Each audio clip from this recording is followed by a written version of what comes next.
उसमें अगर आप ध्यान दें, लास्ट टाइम मैंने ये कहा था कि अगर हमारा जो वेपर प्रेशर है ज्यादा होगा जिस लिक्विड का, उसका बॉइलिंग पॉइंट क्या आता है, कम आता है। क्योंकि बॉइलिंग पॉइंट का मतलब होता है temperature at which vapour pressure of the liquid becomes equal to atmospheric pressure. तो जिस लिक्विड का वेपर प्रेशर ज्यादा होगा उसका अपना वेपर प्रेशर जो है वो जल्दी जो है एटमॉस्फेयर के वेपर प्रेशर के इक्वल हो जाएगा। इसलिए जिस भी लिक्विड का वेपर प्रेशर हाई होता है उसका बॉइलिंग पॉइंट क्या आता है, लो आता है। तो कल हमने कर लिए थे ideal and non ideal solution. आज हमने करने हैं azeotrope and constant boiling mixture. तो हमने एजियोट्रॉप, इसको एजियोट्रॉप भी बोल देते हैं या कांस्टेंट बॉइलिंग मिक्सचर भी बोल देते हैं, या फिर इसे एजियोट्रॉपिक मिक्सचर भी बोल देते हैं। मतलब तीन तरीके से इन्हें बोला जाता है। एजियोट्रॉपिक मिक्सचर कह दो, एजियोट्रॉप कह दो, या कांस्टेंट बॉइलिंग मिक्सचर कह दो। अब इसे समझने के लिए आप एक पॉइंट ध्यान रखेंगे। जैसे मान लीजिए आपने 50% इथेनॉल का सोल्यूशन लिया है। 50% इथेनॉल का मतलब हो गया इसमें 50% इथेनॉल है एंड बाकी 50% जो है इसमें वाटर है। तो जब आप इसको बॉयल करते हैं, जब आप इस 50% सोल्यूशन को बॉयल करेंगे तो आपको पता है कुछ वेपर्स बनेंगे। क्योंकि जो इथेनॉल है, इथेनॉल का बॉइलिंग पॉइंट कम होता है वैसे भी, लेकिन जब आप इन दोनों को मिक्स करेंगे तो देखा जाए तो तीन तरह के इंटरमोलिकुलर फोर्सेस होंगे। एक इथेनॉल इथेनॉल के बीच में, एक वाटर वाटर के बीच में, और एक होंगे इथेनॉल और वाटर के बीच में। लेकिन क्या होगा, ये वाले जो नए फोर्सेस आ गए हैं इनकी वजह से जो मिक्सचर होता है उसका जो वेपर प्रेशर होता है यहाँ पे, क्योंकि मैंने आपको बताया था ये कौन सी डेविएशन दिखाते हैं, दे शो पॉजिटिव डेविएशन। क्योंकि इसकी वजह से जो वेपर प्रेशर होता है, because the bond between ethanol and water molecule, जो इंटरमोलिकुलर फोर्सेस होते हैं वो वीक होते हैं as compare to ethanol ethanol and water water. तो इसलिए जो है वेपर प्रेशर जो है वो थोड़ा सा ज्यादा आता है एज कंपेयर टू रॉल्ड्स लॉ। तो जब आप इसको हीट करेंगे, वैसे इथेनॉल के भी ऐसा नहीं है कि ये वाले इंटरमोलिकुलर फोर्सेस भी हैं इथेनॉल इथेनॉल के बीच में, वाटर वाटर के बीच में। तो आप जब इसको हीट करेंगे तो आप देखेंगे जो वेपर्स बनेंगे उनमें इथेनॉल भी होगा, वाटर भी होगा। लेकिन क्या होगा, इथेनॉल का जो कंसंट्रेशन है, यहाँ पे अगर आप देखें 50% इथेनॉल है, 50% वाटर है।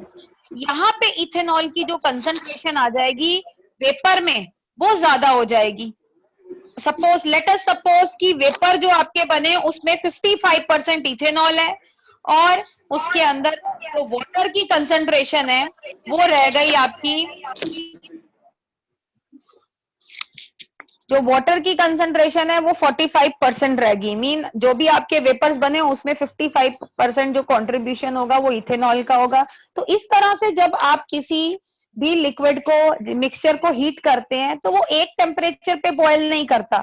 फिर आप इथेनॉल को, क्योंकि उसकी इट इज अ मिक्सचर, लेकिन अगर आप एजियोट्रॉपिक मिक्सचर की बात करेंगे, it is a constant boiling liquid और इसमें वेपर फेस में और लिक्विड फेस में दोनों में कंसंट्रेशन सेम होती है।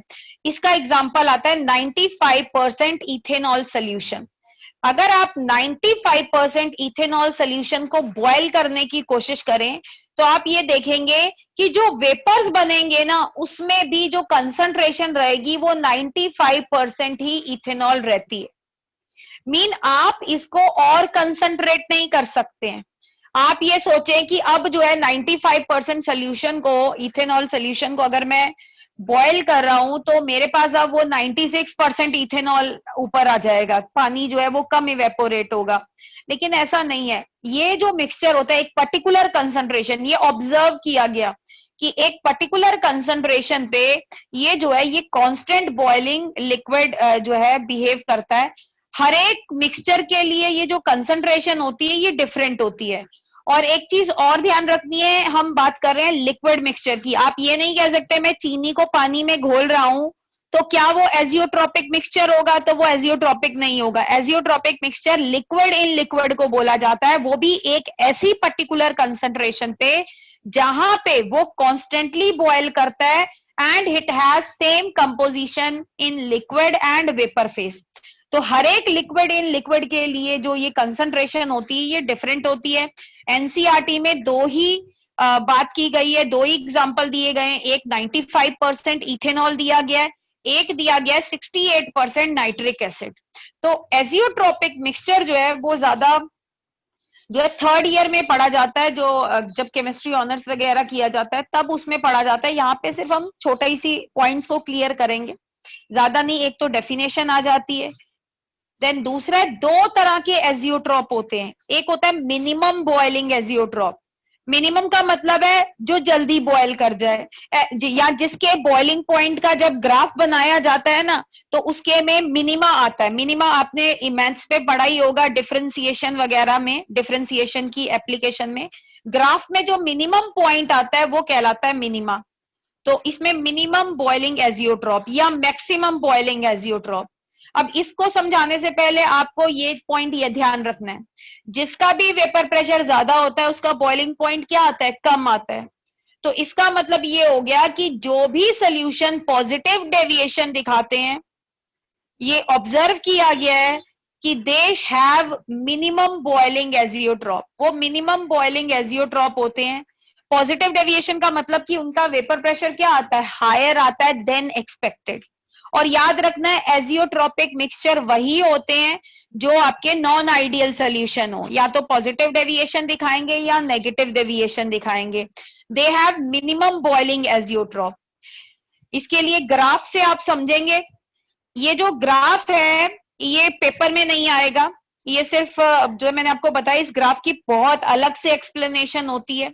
अभी आप सिर्फ इतना ध्यान रखें इस ग्राफ के बारे में, अगर आप इस ग्राफ को ध्यान से देखेंगे, यहाँ पे प्योर वाटर है। तो वाटर जो है उसका अगर आप देखें बॉइलिंग पॉइंट होता है 100 डिग्री सेल्सियस, मैंने इसे केल्विन में कन्वर्ट कर लिया है, 373 केल्विन। ऐसे ही जो इथेनॉल है इसका बॉइलिंग पॉइंट है 351। लेकिन ये अगर कह रहे हैं, ये अगर आप ये वाली जो लाइन है एक्स एक्सिस पे, इसको आप मान लें कि यहाँ पे आप मान लें इथेनॉल की कंपोजिशन घटती जा रही है और पानी इसमें इंक्रीज करता जा रहा है। तो ये कह रहे हैं एक पर्टिकुलर कंसंट्रेशन पे, ये यहाँ पे अगर मान लीजिए इसी पे आप इसे बॉयल करेंगे तो आपके इतने वेपर्स बनेंगे और इतना लिक्विड बनेगा उसका। मतलब वेपर जो बनेंगे उसमें इथेनॉल की जो कंपोजिशन है आप देखें क्या हो जाएगी, इस साइड को आ गया ना, शिफ्ट हो गया, तो इथेनॉल की कंपोजिशन क्या हो जाएगी? ज्यादा हो जाएगी। और यहाँ देखें वाटर की कंपोजिशन क्या हो जाएगी? लिक्विड फेस में वहां ज्यादा हो जाएगी। तो जो वेपर बनेंगे वो कंसंट्रेटेड बनेंगे। दोबारा देखिएगा, सपोज मैं इस पॉइंट पे, मतलब ये कोई सोल्यूशन है, मान लीजिए दिस इज, इसमें वाटर ज्यादा है, मान लीजिए ये 30% वाटर का सोल्यूशन है, 30% वाटर है, 70% सॉरी 30% इसमें इथेनॉल है, 70% वाटर है। तो मैं इसको जब बॉयल करूंगी, मतलब कोशिश करूंगी, ये कांस्टेंट बॉइलिंग नहीं है, जब मैं इसको बॉयल करूंगी, मान लीजिए इस पॉइंट तक मैंने इसे हीट किया, तो जब आप इसको बॉयल करेंगे तो इस पॉइंट पे अगर आप वेपर की कंपोजिशन निकालेंगे, ये जो ऊपर की लाइन है ये वेपर की कंपोजिशन बताती है, तो ये देखिए ये आएगी। और इस टाइम अगर आप देखें इथेनॉल, इस साइड इथेनॉल की कंपोजिशन इंक्रीज करती जा रही है, मतलब कंसंट्रेटेड होता जा रहा है सोल्यूशन। और ये जो लिक्विड फेज बचेगी, मतलब जो आपके पास बीकर में मिक्सचर बचेगा, उसमें जो है इथेनॉल कम हो जाएगा और पानी जो है वो ज्यादा होता जाएगा। तो फिर आप क्या करेंगे, ये जो सोल्यूशन आएगा फिर इसको, ये जो वेपर फेस आएंगे इसको फिर कंडेंस किया जाता है। कंडेंस करने के बाद इसको दोबारा से हम क्या करते हैं, बॉयल करते हैं। जब हम इसे दोबारा बॉयल करेंगे, वेपर में जो कंपोजिशन होगी वो फिर पड़ जाएगी इथेनॉल की, मीन आपका जो सोल्यूशन है वो क्या होता जाएगा? कंसंट्रेटेड होता जाएगा। मैं ये नहीं कह रही हूँ कि अमाउंट कम होता जाएगा, मैं एमएल की नहीं बात कर रही हूँ कि आप कहें कि मैं पहले 100 ml ले रहा था अभी भी मेरा 100 ml रहेगा, तो 100 ml की नहीं बात कर रहे, हम परसेंटेज कंपोजिशन की बात कर रहे हैं। परसेंटेज, अगर आप 100 ml सोल्यूशन आपका बनता है तब भी आप परसेंटेज निकाल सकते हैं, और अगर आपका 50 ml का सोल्यूशन है उसमें भी परसेंटेज निकाल सकते हैं। 50 ml के सोल्यूशन में अगर मैं कह रही हूँ कि परसेंटेज मेरी 70% है, इसका मतलब आप उस हिसाब से निकाल लीजिए, 50 ml का 70% जो है वो इथेनॉल है, बाकी जो है आपका, तो इसीलिए ये मैं परसेंटेज की बात कर रही हूँ, आप ये मत सोचिएगा कि मिलीलीटर की बात कर रही हूँ कि मैंने 100 मिलीलीटर सोल्यूशन लिया, अब वो वेपर में जाकर जो है मान लो उसकी कंपोजिशन ज्यादा होगी तो आप ये सोचो उसका मतलब ये है कि वो 110 ml बन गया होगा। नहीं, मैं उसकी नहीं बात कर रही हूँ, मैं ये कह रही हूँ कि परसेंटेज कंपोजिशन जो भी आपका वहां पे लिक्विड चाहे 10 ml बने चाहे 20 ml बने, उसमें जो परसेंटेज कंपोजिशन होगी मतलब जितना उसका वॉल्यूम है डिवाइड बाय टोटल वॉल्यूम, वो वाली जो परसेंटेज कंपोजिशन है वो इंक्रीज करती रहती है जब आप उसको बॉयल ऑफ करते हो, क्योंकि आपका क्या होता है जो इथेनॉल है उसके फिर भी वेपर्स जो है वो ज्यादा बनेंगे एज कंपेयर टू वाटर, तो उसकी जो है कंपोजिशन बढ़ती रहेगी। तो ये कह रहे हैं लेकिन एक कंपोजिशन ऐसी आती है यहाँ पे विच इज एट 315 केल्विन, ये कंपोजिशन है 95% इथेनॉल की, इसमें 95% इथेनॉल है, बाकी 5% सिर्फ वाटर है। तो यहाँ पे ये आप ध्यान से देखें, जब मैं इसे बॉयल करूंगी तो एक ही पॉइंट आ रहा है, इसका मतलब इसके अंदर वेपर फेस में भी वही कंपोजिशन होगी और सोल्यूशन फेस में भी वही कंपोजिशन होगी। तो ये कांस्टेंट बॉइलिंग मिक्सचर होता है। ये आपने ये पूरा एक्सप्लेन करना नहीं आएगा ग्राफ, तो आप उसकी चिंता मत कीजिए, सिर्फ इतना आ सकता है कि एग्जांपल दीजिए ऐसे सोल्यूशन का which have minimum boiling azeotrope, तो वो आता है 95% इथेनॉल। इसके क्योंकि इसका वेपर प्रेशर ज्यादा आता है तो इसका बॉइलिंग पॉइंट क्या आता है, कम आता है, इसके बॉइलिंग पॉइंट कर्व में मिनिमा आता है, तो इसमें ये ग्राफ नहीं याद करना है हमने।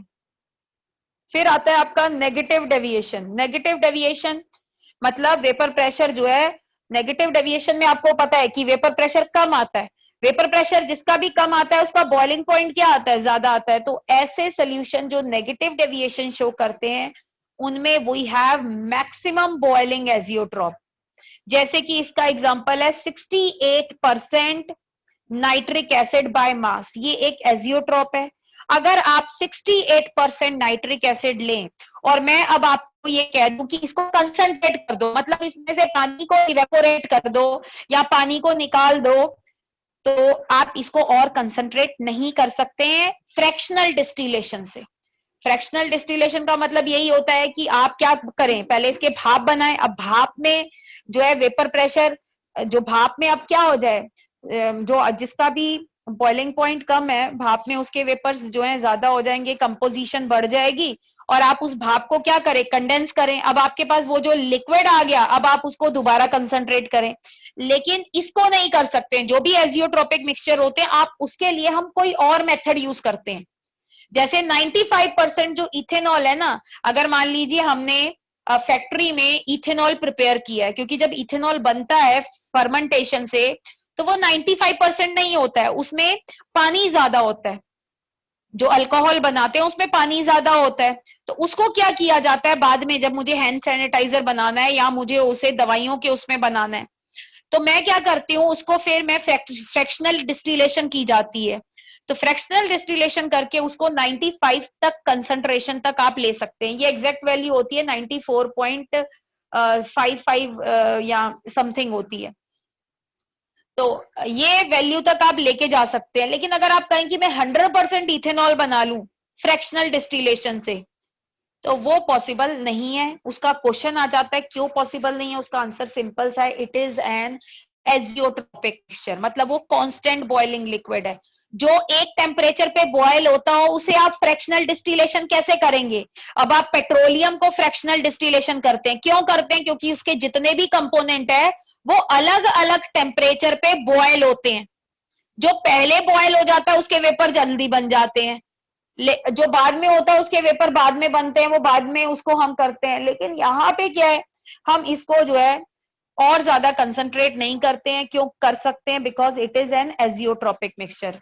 अब दोबारा सुनिएगा, इसमें कौन से क्वेश्चन आ सकते हैं। पहला क्वेश्चन तो आ सकता है एजियोट्रोपिक मिक्सचर की डेफिनेशन आई थी, टू टाइप ऑफ एजियोट्रोप्स आ सकते हैं, इसमें इनका एग्जाम्पल आ सकता है, या ये पूछा जा सकता है विच type of solution show minimum boiling azeotrope, तो वहां आप लिखेंगे लिक्विड मिक्सचर। दोबारा सुनिएगा, लिक्विड, लिक्विड क्यों कह रही है, because this is valid for liquid in liquid.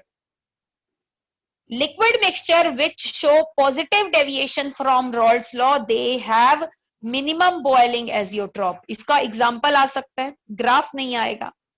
ऐसे ही आ सकता है कि which type of solution shows maximum boiling azeotrope, तो इसमें आएगा the liquid mixture which shows negative deviation from Raoult's law, they are maximum boiling azeotrope.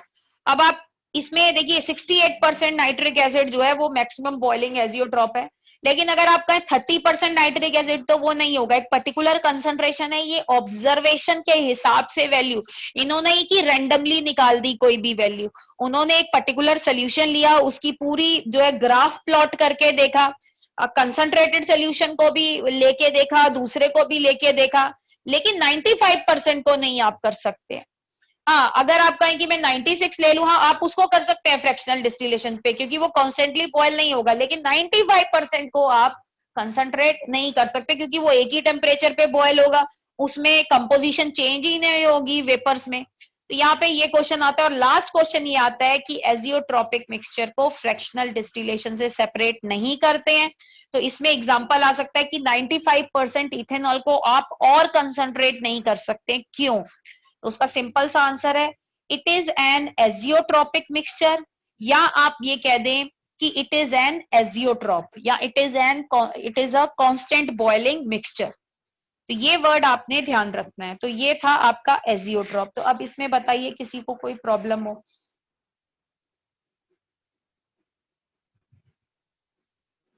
हाँ जी, इसमें अगर किसी को कोई प्रॉब्लम है, मैम, नो मैम। ठीक है, तो आपके से सिंपल सी चीज है, क्योंकि बड़ा टॉपिक नहीं है, छोटा सा टॉपिक है, इसमें ये चीज ध्यान रखिए, ये क्वेश्चन बड़ा इंपॉर्टेंट है कि 95% इथेनॉल को आप फ्रैक्शनल डिस्टिलेशन से क्यों कंसंट्रेट नहीं कर सकते हैं, why some other method is employed, कोई और मेथड यूज किया जाता है। अब वो मेथड को नहीं हम डिस्कस करेंगे, पर ये कह रहे फ्रैक्शनल डिस्टिलेशन से नहीं कर सकते, तो उसका आंसर ध्यान रखिएगा, it is an azeotropic mixture. Then आता है आपका कॉलिगेटिव प्रॉपर्टीज। तो अब हम यहां से स्टार्ट करेंगे कॉलिगेटिव प्रॉपर्टीज से। अब कॉलिगेटिव प्रॉपर्टीज के लिए ये बात ध्यान रखनी है, this is valid for solid in liquid. ये जितनी भी कॉलिगेटिव प्रॉपर्टीज की हम बात करेंगे, इसके जितने भी न्यूमेरिकल्स की बात करने वाले हैं, उन सब में किसी नॉन वोलाटाइल सल्यूट को हमने किसी वोलाटाइल सॉल्वेंट में डिसॉल्व किया है। ज्यादातर क्या करते हैं सॉलिड को, क्योंकि सॉलिड मोस्टली सॉलिड जो है वो नॉन वोलाटाइल होते हैं। We are not talking about naphthalene या किसी और की नहीं बात कर रहे हैं, मतलब जब आप लिक्विड को, जैसे चीनी को आपने पानी में डिसॉल्व किया, तो ये एक इसकी बात करेंगे, इसमें कॉलिगेटिव प्रॉपर्टीज आएंगी। आप कहें कि अच्छा मुझे क्वेश्चन आया है लिक्विड इन लिक्विड का, तो लिक्विड इन लिक्विड जो है वो कॉलिगेटिव प्रॉपर्टी शो नहीं करेगा। लिक्विड इन जो लिक्विड है वो जो है आपका, एक मिनट रुकिएगा,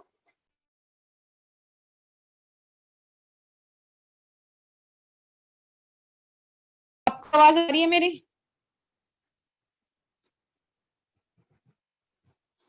हाँ जी, तो हम यस क्या कह मैम। रहे थे, जो कॉलिगेटिव प्रॉपर्टीज हैं, colligative properties they are valid only for ideal solution.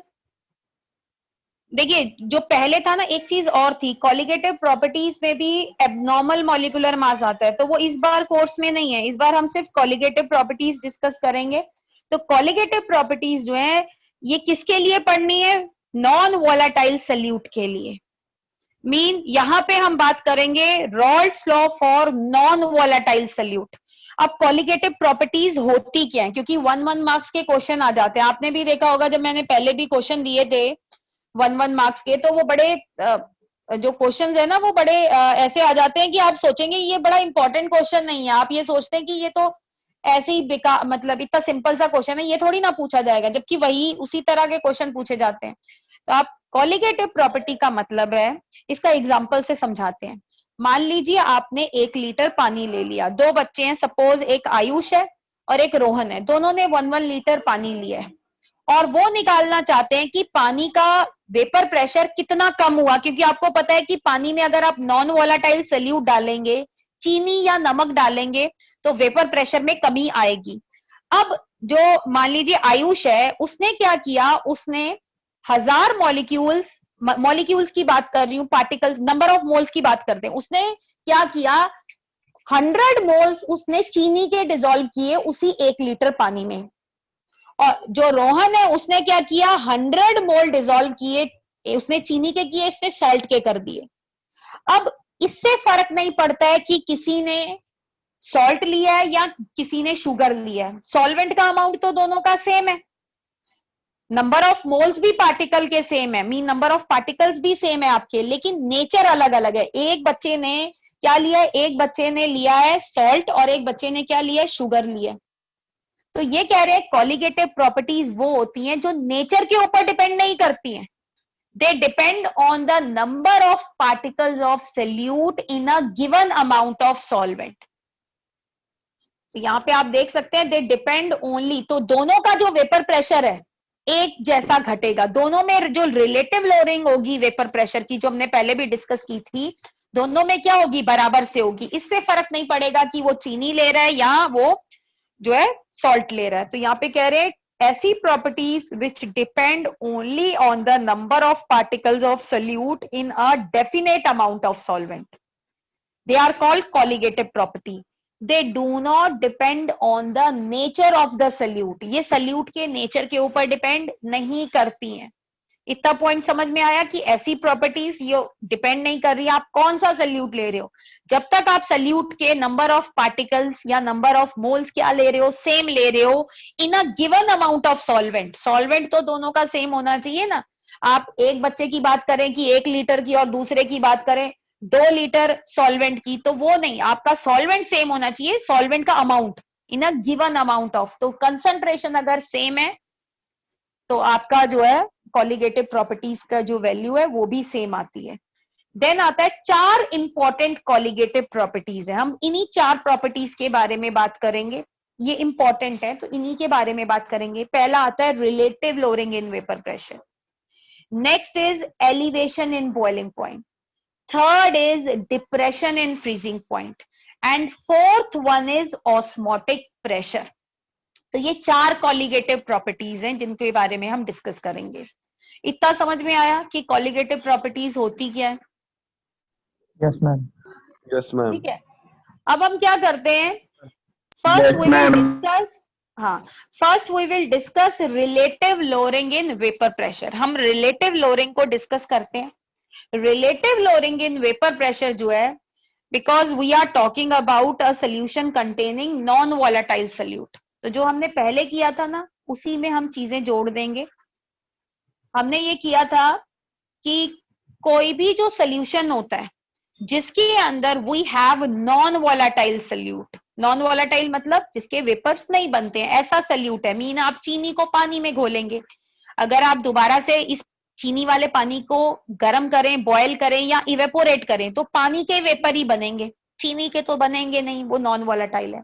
तो आपने ये पहले देखा था कि ऐसे सोल्यूशन का जो वेपर प्रेशर होता है it just depend on the vapour pressure, partial vapour pressure of the solvent. और सॉल्वेंट का पार्शियल वेपर प्रेशर हम कैसे लिखते हैं, by Raoult's law, P naught solvent into mole fraction of solvent, ये हमने किया था। उसके बाद हमने एक डेरिवेशन की और हमने ये निकाला कि relative lowering in vapour pressure is equal to mole fraction of solute. इतना याद है कि हमने ये किया था सबको? Yes ma'am. है ना? तो इसमें जो ऊपर वाली टर्म है P naught solvent minus P solution, ये बताती है लोअरिंग इन वेपर प्रेशर की कितना घटा। अगर इसको पी नॉट सॉल्वेंट से डिवाइड कर दिया जाए तो ये जो पूरी टर्म आती है it represent relative lowering in vapour pressure and this is equal to mole fraction of solute. अब ये कह रहे हैं कि इसको आप आगे भी डेरिवेशन कर सकते हैं, आप इस मोल फ्रैक्शन ऑफ सोल्यूट की जगह पे लिख सकते हैं number of moles of solute divide by number of moles of solute plus number of moles of solvent। मैंने पहले भी आपको बताया था कि we will talk about binary solution only, binary मतलब जिसमें 2 कंपोनेंट होंगे, एक solute होगा एक solvent होगा, तो इसलिए मैंने यहाँ पे 2 ही कंपोनेंट लिए। आप डिवाइड में देखेंगे solute, एक solute है एक solvent है, तो बाइनरी के बारे में बात करनी है 12th के अंदर। तो ये अब ये कह रहे हैं कि अगर आपका less than number of moles of solvent. तो आपके number of moles of salute क्या होंगे, number of moles of solvent से क्या होंगे, कम होंगे। तो हम क्या कर सकते हैं, we can neglect N solute in denominator. तो हम एन सल्यूट को डिनोमिनेटर से क्या कर सकते हैं, इग्नोर कर सकते हैं। And we can write relative lowering in vapor pressure is equal to number of moles of solute divided by number of moles of solvent. And we know that कि जो number of moles होते हैं it is equal to mass by molar mass. तो मैंने क्या किया, ये value substitute कर दी। Number of moles of solute की जगह पे मैंने लिख दिया mass by molar mass of solute, और सॉल्वेंट की जगह पे मैंने लिख दिया mass of solvent divide by molar mass of solvent. क्योंकि ये सॉल्वेंट का डिवाइड में आ रहा है ना, अब कोई बच्चा ये बोले कि यहाँ पे तो आपको मास, नीचे तो बेटा डिवाइड में आ रहा है, तो मास बाय मोलर मास होगा ना डिवाइड में, तो वो ऊपर जाके एम ऊपर चला जाएगा। तो ये वाला जो फॉर्मूला है ना, इसके अंदर हमने अजम्पशन ली है ये डाइल्यूट सोल्यूशन के लिए वैलिड है, तो ज्यादातर हम डाइल्यूट सोल्यूशन ही लेंगे। ये तब आप यूज कर सकते हैं, वैसे अगर आप कहें, कोई बच्चा कहे नहीं मैं तो ऊपर वाला यूज करूंगा, तो आप यूज कर सकते हैं, कोई गड़बड़ नहीं है। उसके अंदर आपको कैलकुलेशन ज्यादा करनी पड़ेंगी, ये थोड़ा सिंप्लीफाई हो जाता है। ये तब यूज करिएगा जब आपको रिलेटिव लोअरिंग की बात की गई हो, वेपर प्रेशर की बात की गई हो for a non volatile solute, और मास या मोलर मास निकालना हो, तो या mass and molar mass given हो, तो आप डायरेक्टली ये फॉर्मूला यूज कर सकते हैं।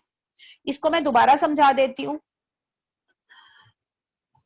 ताकि जो है, क्योंकि इसको हमने आगे कंटिन्यू करना है। तो relative lowering in vapour pressure जो है वो हमने डिस्कस पहले भी किया था। वो ये कहता है कि relative lowering in vapour pressure for a solution containing non volatile solute is equal to its mole fraction.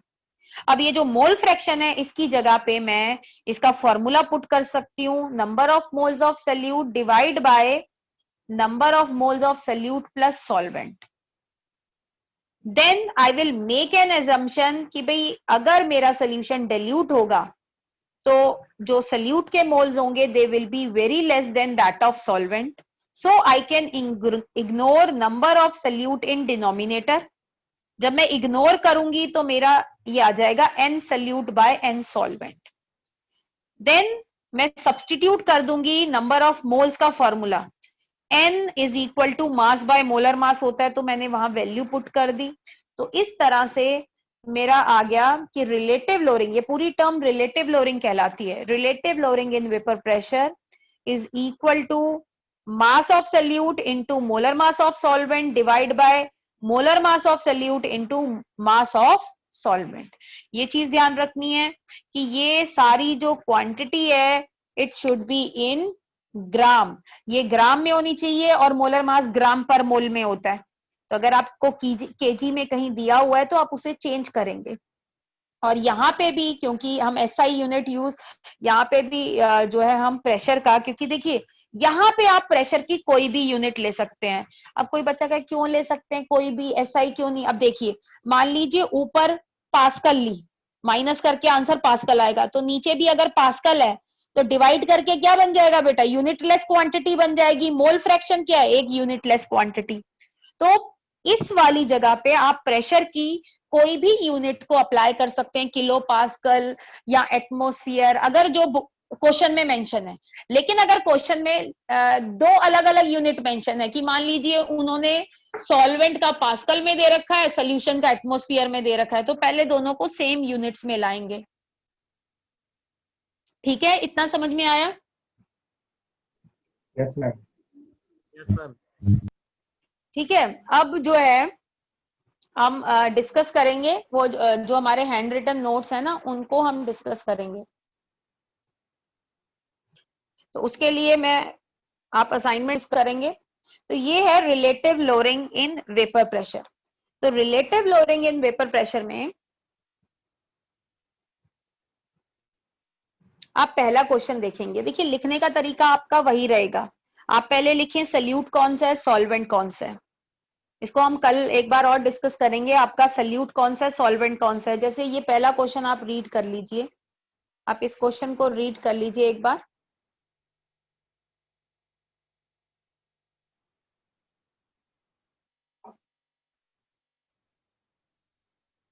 अच्छा, इस क्वेश्चन में एक पॉइंट है यहाँ पे ना, नॉन इलेक्ट्रोलाइट सॉलिड लिखा है। ये पॉइंट तब काम में आता जब हम एबनॉर्मल मॉलिक्यूलर मास करते, क्योंकि एबनॉर्मल मॉलिक्यूलर मास में अगर कोई इलेक्ट्रोलाइट आ जाता है तो थोड़ा से फॉर्मूले में एक मॉडिफिकेशन हो जाती है, तो वो अभी हमारे कोर्स में नहीं, अभी हम नॉर्मल ही बात करेंगे। यहाँ पे साफ बोला गया है कि एक सॉलिड है जिसको आपने डिसॉल्व किया है बेंजीन में। बेंजीन का जो वेपर प्रेशर है प्योर बेंजीन का, दिस इज पी नॉट। अब देखिए, आप शुरू में ही लिख दीजिए कि सल्यूट आपका कौन सा है, सल्यूट इज अ सॉलिड, हमें नहीं पता कौन सा सॉलिड है, और दूसरे कॉलम में आप लिख दीजिएगा हमारा सॉल्वेंट है बेंजीन। तो कहीं भी बेंजीन लिखा हुआ आएगा, आप बेंजीन वर्ड मत लिखिएगा, आप सॉल्वेंट लिखिएगा, क्योंकि आप नहीं तो कंफ्यूज हो जाएंगे। फॉर्मूले में आप देखें तो हम सल्यूट सॉल्वेंट वर्ड यूज कर रहे हैं, तो ये ना हो कि आप बेंजीन लिख दें उसके बाद में ढूंढते फिरें कि सल्यूट कौन सा है सॉल्वेंट कौन सा है। तो शुरू में ही दो कॉलम बनाइए, एक में सल्यूट के बारे में लिखिए, एक में सॉल्वेंट के बारे में लिखिए। तो सॉल्वेंट बेटा हमारा बेंजीन है, तो बेंजीन का यहाँ पे पी नॉट दिया हुआ है, मतलब पी नॉट सॉल्वेंट दिया हुआ है। फिर ये कह रहे हैं कि अगर आप 5 ग्राम 0.5 ग्राम सॉलिड डालते हैं, मतलब यहाँ पे मास ऑफ सल्यूट कितना दिया हुआ है 0.5 ग्राम, इसको आप 39 ग्राम बेंजीन में डालते हैं। 39 ग्राम बेंजीन का मतलब क्या हो गया, मास ऑफ सॉल्वेंट इज 39 ग्राम। तो वेपर प्रेशर जो है सोल्यूशन का वो हो जाता है 0.845 bar. What is the molecular mass of solid substance? तो आपको जो फॉर्मूला डिस्कस किया था उसमें आपको सारी चीजें गिवन है, पी नॉट सॉल्वेंट भी गिवन है, पी सोल्यूशन भी गिवन है, मास भी गिवन है, दोनों कंपोनेंट का, सल्यूट और सॉल्वेंट का। मोलर मास जो है बेंजीन का तो हम निकाल लेंगे because we know the formula. इस सॉलिड का निकालना है, तो बड़ा सिंपल सा क्वेश्चन है, ग्राम पर मोल में आपका आंसर आ जाएगा, इसे करिएगा, ठीक है। बस इतना जो मैंने आपको पहले भी बताया था ना कि अगर आपने, हाँ, तो सल्यूट और सॉल्वेंट को अलग अलग कॉलम में लिखिए। देन ऐसे ही आप क्वेश्चन नंबर 2 कर सकते हैं। क्वेश्चन 2 में इन्होंने relative lowering in vapour pressure निकाली है, और उसके बाद लिखा है वेपर प्रेशर ऑफ सोल्यूशन निकालिए। यहाँ पे वाटर का दिया हुआ है, मतलब पी नॉट सॉल्वेंट और पी सोल्यूशन दे रखा है। तो रिलेटिव लोअरिंग कैसे निकलता है, P naught solvent minus P. जरूरी नहीं है, रिलेटिव लोअरिंग का मतलब है कि आपको मोल फ्रैक्शन ही सल्यूट का निकालना है। रिलेटिव लोअरिंग किसको बोलते हैं, पी नॉट, रिलेटिव लोअरिंग यहां मैं लिख देती हूं, P naught solvent minus P solution divide by P naught solvent. और आप ये देखिए, पी नॉट सॉल्वेंट भी दिया हुआ है, वाटर का दिया हुआ है ना, पी नॉट शुगर सोल्यूशन का भी दे रखा है, P vapour pressure of solution, और पी नॉट दिया हुआ है। तो आपका ये रिलेटिव लोअरिंग ही तो निकलेगा, इसमें कैलकुलेशन भी ज्यादा नहीं है। उसके बाद कह रहे हैं वेपर प्रेशर ऑफ सोल्यूशन निकालिए, तो आप उसी में पी नॉट की वैल्यू पुट करके निकालिएगा, ये करके देखिएगा, and mole fraction of water. तो जब रिलेटिव लोअरिंग आ जाएगी, रिलेटिव लोअरिंग का मतलब क्या होता है, आपको क्या पता लग गया, मोल फ्रैक्शन ऑफ सल्यूट, तो आप 1 माइनस करके वाटर का भी निकाल लेंगे, दूसरे कंपोनेंट का भी निकाल लेंगे। तो इसको आपने करना है, और अगर कल कोई प्रॉब्लम होगी तो हम कल डिस्कस करेंगे। इस पे थोड़ा सा मैंने ऐसे निशान लगाया हुआ है, इसको चाहे आप बाद में कर लीजिएगा, इसको मैं बता दूंगी। अगर आपसे हो तो आप जरूर कोशिश करके देखिएगा कि आपसे सॉल्व होता है या नहीं होता है। नाउ क्वेश्चन नंबर 4, वाटर का वेपर प्रेशर दिया हुआ है, मतलब पी नॉट सॉल्वेंट दिया हुआ है, आपको वेपर प्रेशर निकालना है सल्यूट का। अब देखिए, सल्यूट का निकालना है आपको, मतलब किसका निकालना है, you have to find out जो है vapour pressure of solution. Solution का वेपर प्रेशर निकालना है आपको, पी सोल्यूशन निकालना है, मतलब आपको मोल फ्रैक्शन पता होना चाहिए सल्यूट का। पर यहाँ पे आप ध्यान से देखें क्या दिया हुआ है, 1 मोलाल सोल्यूशन। अब आप यहाँ पे कौन सा वाला मैंने क्वेश्चन कराया होगा, आपको याद होगा कंसंट्रेशन में, कि हमें मोलालिटी दी हुई थी और हमें क्या निकालना था, मोल फ्रैक्शन निकालना था। तो वहां यहाँ वो वाला कंसेप्ट लगेगा कि मोलालिटी से, मैंने आपको पहले भी कहा था कि जो पीछे वाले क्वेश्चन है वो आगे रिपीट होते जाएंगे। तो यहाँ पे मोलालिटी दे रखी है, मोलालिटी से आप क्या निकालेंगे, मोल फ्रैक्शन निकालेंगे। और वो कौन सा क्वेश्चन है, अगर तो आप उस क्वेश्चन को देखिएगा, मैं आपको दिखा देती हूँ अगर आपको ध्यान ना आ रहा हो। तो यहाँ पे मोल फ्रैक्शन दिया हुआ है, मोलालिटी निकालनी है। तो वहां पे मोलालिटी दे रखी है, मोलालिटी अगर आपकी दी हुई है 0.1 मोलाल, तो इसका मतलब है 1 मोल इन 1 kg ऑफ सोल्यूशन। तो आप मैं दोबारा से इसको रिपीट करा देती हूँ एक बारी, व्हाइट बोर्ड में यूज करती हूँ अभी।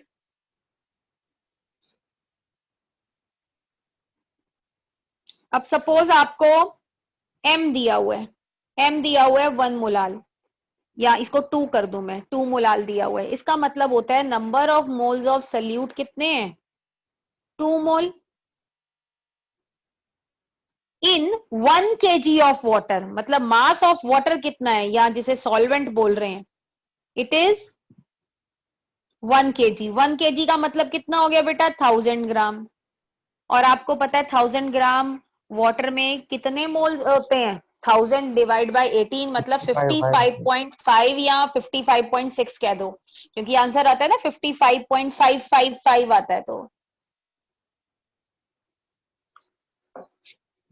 ठीक है, तो आपको नंबर ऑफ मोल सल्यूट के भी पता लग गए 2 मोल है, वाटर के भी पता लग गए नंबर ऑफ मोल्स। तो आपको क्या निकालना है, मोल फ्रैक्शन ऑफ सल्यूट निकालना है।